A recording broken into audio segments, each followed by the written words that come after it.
CAA football fans, the offseason continues, which means we're talking to another brand new head coach here in the CAA. I'm lucky to be joined with the new head man of Hampton football, Malone. Coach, thank you for taking the time here today. You were brought in back in December. How have these last few months been getting acclimated to the Pirates program and then also being a head coach? Well, thanks a lot, Griffin. I'm excited to be on with you. The last few months have been a whirlwind when it comes to taking this head coaching opportunity. And when it comes to familiarizing myself with the CAA, with the conference, things are a little bit of a blur. But most recently, we've been in football practices. We've been in spring football practices. So for me, in that way, things have kind of settled down. I'm getting an opportunity to learn what my team, actually to relearn their names.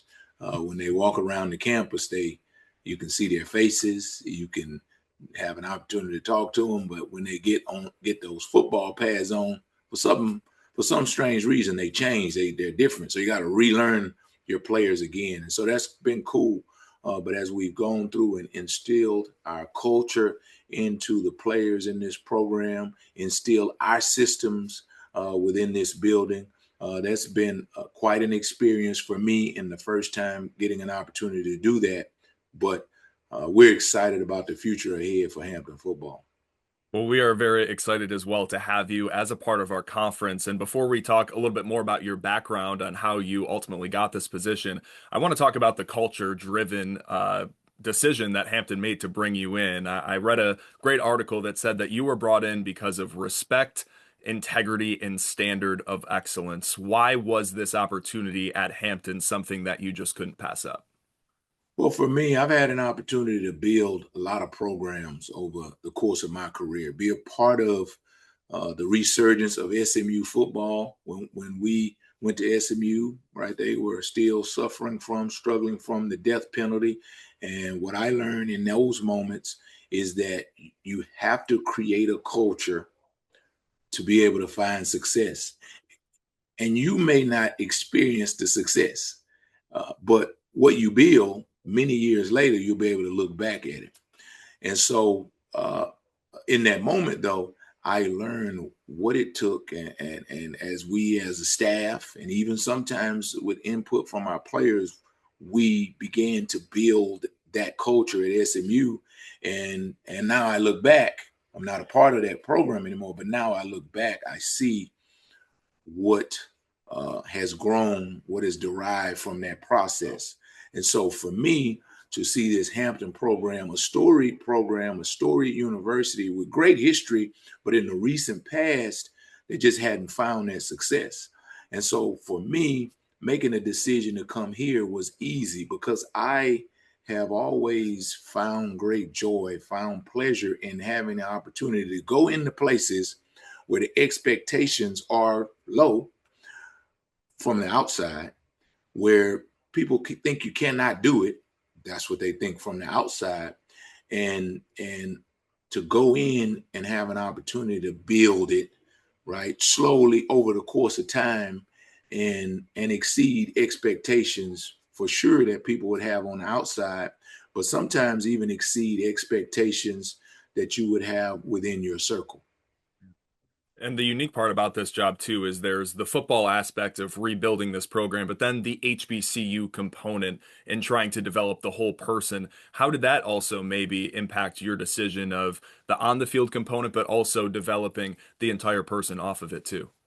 Well, again, I've had an opportunity to build programs and be a part of the decisions that go into building programs. But quite honestly, those programs, the base of the fans, the mostly the young people who walk up and down the campus, they didn't look like me. And so for this moment in my life, this moment in my career, I took a step to make sure that I did that, right? That I went into a program in a situation like you mentioned, and at an HBCU where there's a lot of history, and there's a lot of history for African American people, and there is a lot of history for a lot of great a history of a lot of great players coming from these ranks, going on and having successful professional careers, of course, but of people from these universities, these HBCU universities, going into all realms of our society and having success. And I just hadn't had an opportunity over the course of my career to experience that. And so my family and I made a decision that we wanted to be a part of that. We wanted to be a part of that in a program that's much different than what we'd ever had throughout our career. And so fortunate that we got an opportunity to do that here at this great program at Hampton University. You mentioned how some guys from this program and HBCUs can make it to the next level. That's something that you did. You were a standout with the Texas Longhorns as a defensive back, parlayed that into being a second round draft pick for the Detroit Lions. And during your NFL tenure, really specialized and played great on special teams. Were you always a guy, because I get this sense from you, that just understood the game at a deeper level? Have you always had that knowledge of the game dating back to your time as a player? Well, I think that that drive, it started for me in high school because I had really good high school coaches that focused on, as coaches, they focused on teaching great details. And we always said this in high school. I heard it, that you find your edge in the details. And it's kind of ironic that as I was coaching at Kansas State, those were terms that we used as well, is that you find your edge in the details.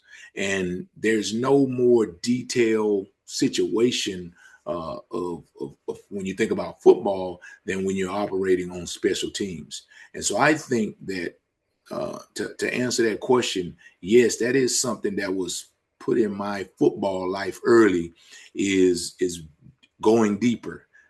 When you train, when you coach players, really developing, teaching them to understand the details of their position, understand the details of the scheme that you may be putting in on that particular day, understanding the details of football situations. There's all kinds of football situations that are very different than if you just go out there, you throw the ball out there and you just play, right? And throughout this spring practice, we put our team in different situations that happen in football, situations like backed up, right? Your offense is backed up, and your defense, you have the offense backed up, or red zone situations. Or there may be situations in a game where offense, you are down by 8. That's exactly a situation that we'll have today in practice.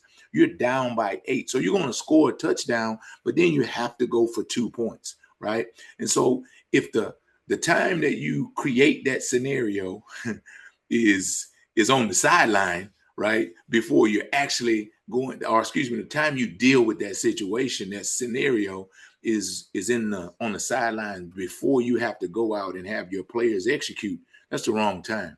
And so we believe on this staff, we believe in putting players in football situations at practice so that when they happen in the game, it's not the very first time. And there are so many detailed situations that you can encounter in the course of a football game, but in the course of a season, that you have to Rolodex those situations, and you have to put not just your starting players in those situations, but you have to put your backups in those situations, because injuries will occur, and you always have someone out there who didn't get that rep in fall camp, but he is definitely a key player in a game 6 weeks into the season. For sure. And your coaching journey actually started maybe a little bit earlier than you anticipated. Injuries kind of derailed your NFL career, but then you started that climb up from coaching high school. I know you had a fellowship with the Lions and then FCS to FBS football. What were some of those lessons during those first couple of years that you can now take here to Hampton? Well, I think, it's always been for myself, but then as I talk to younger coaches on my staff, and then that I have interactions with across the country, it's so important that we understand as coaches the great responsibility, which is something that I learned early in my coaching career, the great responsibility that we have to develop and you spoke on it earlier, develop players on as well as off the field. Well, early in my coaching career, what I had the opportunity to learn is that players are, if you're doing it the right way, that players are locked in on everything that you say as a coach. And I had a player come into my office, and he was lobbying for more playing time. And so what I told that player was, which is entirely wrong on my part. I told that player, as a young coach, I told that player, listen, man, you're just not as good as player B, right? Player B is better than you. You're slow. You can't run. You don't tackle. And I broke that player's sword. And so something that I learned that is has carried me for the rest of my career is that you have the opportunity, you have the responsibility as a coach through your words and through your action, but mostly through your words. You have to build them up, not tear them down. Now, I'm not telling you that you're not supposed to be truthful, that you're not supposed to be transparent, because we are that 100%. But even within that, your responsibility is to lift them, right? Not bury them. And I remember after that conversation with the player that I saw a difference in him for a while. I saw a difference in him. I saw that I use the term that I broke his sword, and I always regretted that in my throughout my coaching career. Now that player, we communicate today, and he's just fine. But I had it was an incredible lesson for me, and that's probably the most impactful one for me, is that I learned that these are somebody's kids, right? And one day I had kids, but these are somebody's children. These people belong to somebody, and so you have to do everything you can to help them, not hurt them. That sometimes the things that you may be dealing with personally, professionally, you have to move those to the side, right? You have every single day, you have a responsibility to develop these young people. And that's on the field as student athletes, but it's off the field to prepare them for life after the football no longer has air in it. On top of those amazing life lessons that you just shared, you also bring a winning mentality to this Hampton program. Of the 18 years that you were an FBS coach, as a position coach, many different types of areas that you were, again, impacting those programs. Your teams were part of 15 bowl games, whether it was at Texas A&M, Oklahoma State, Mississippi State, or most recently with Kansas State.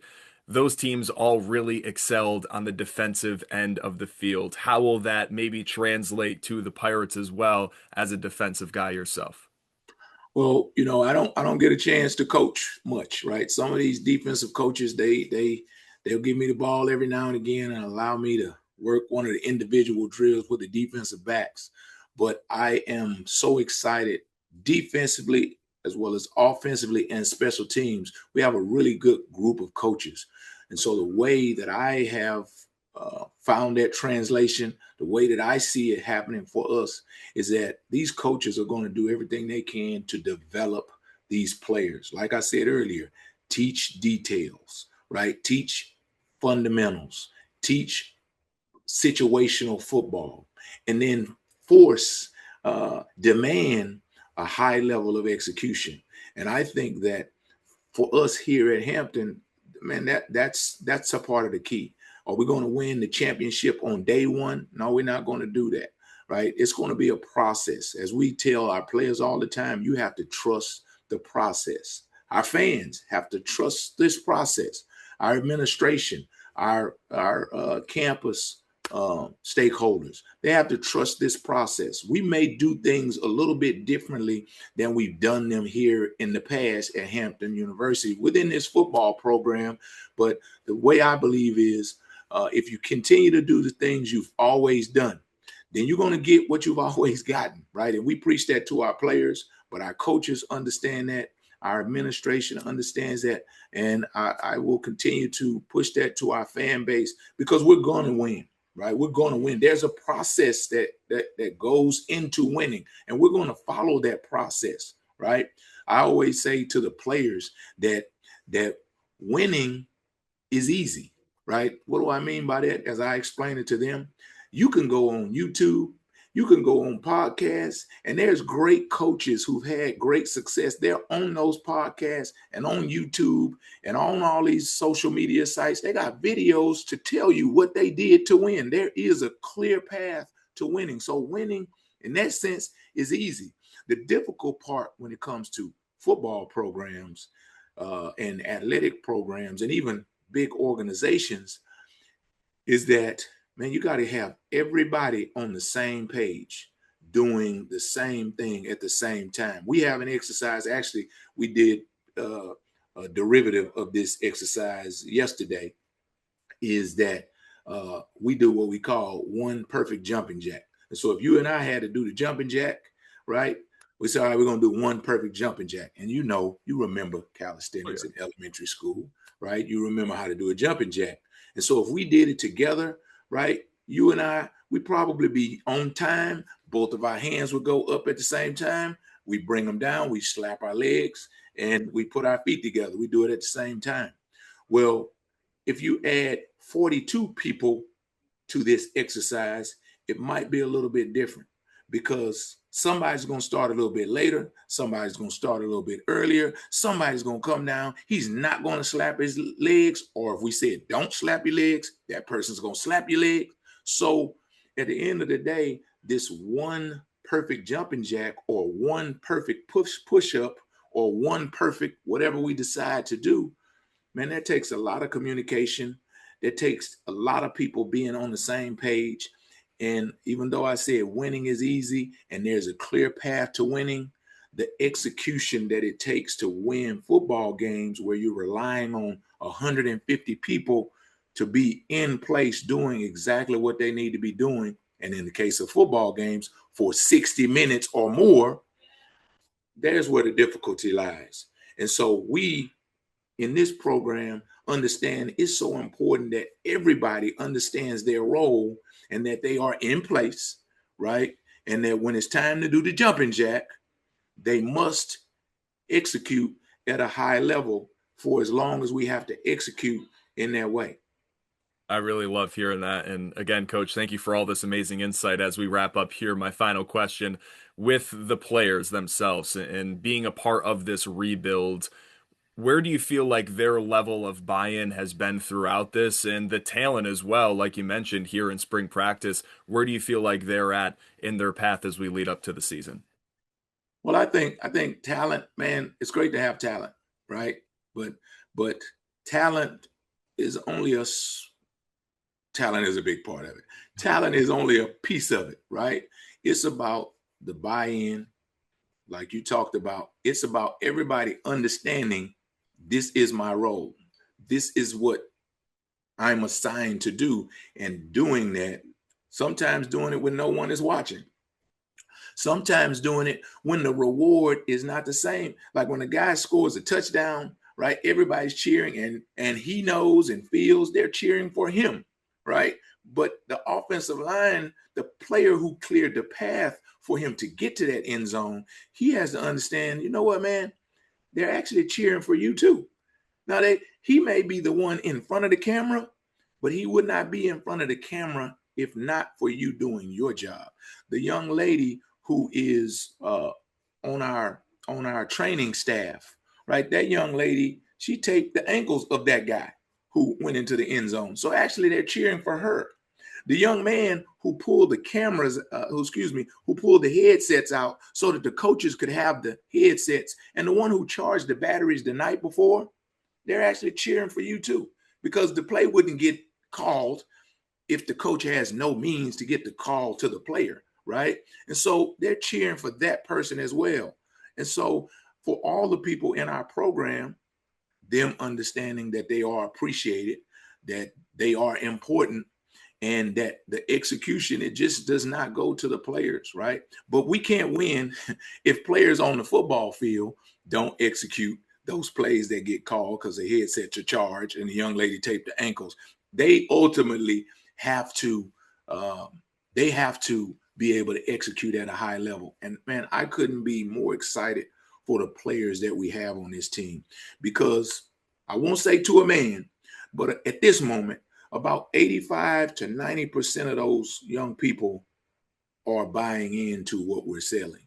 And I said this to them: as fast as all of you buy in, as fast as you buy in, then we'll give ourselves a chance to win. We don't have a chance if every single player is not bought in, right? And that's just the way we believe. That's the pressure that we put on them. And we are chasing excellence every single day. And those, for us, those are not just words, because that's what this university is built on. And that's what we're going to deliver as a staff. And any player and any staff member who is associated with this team, I think it's important that they understand that. Well, Coach Malone, you certainly have me very excited for football season. On behalf of the CAA, we are so excited to have you as part of our family. And again, this next chapter of Hampton football. Thanks for taking the time here today. Thank you, Griffin. I look forward to coming back.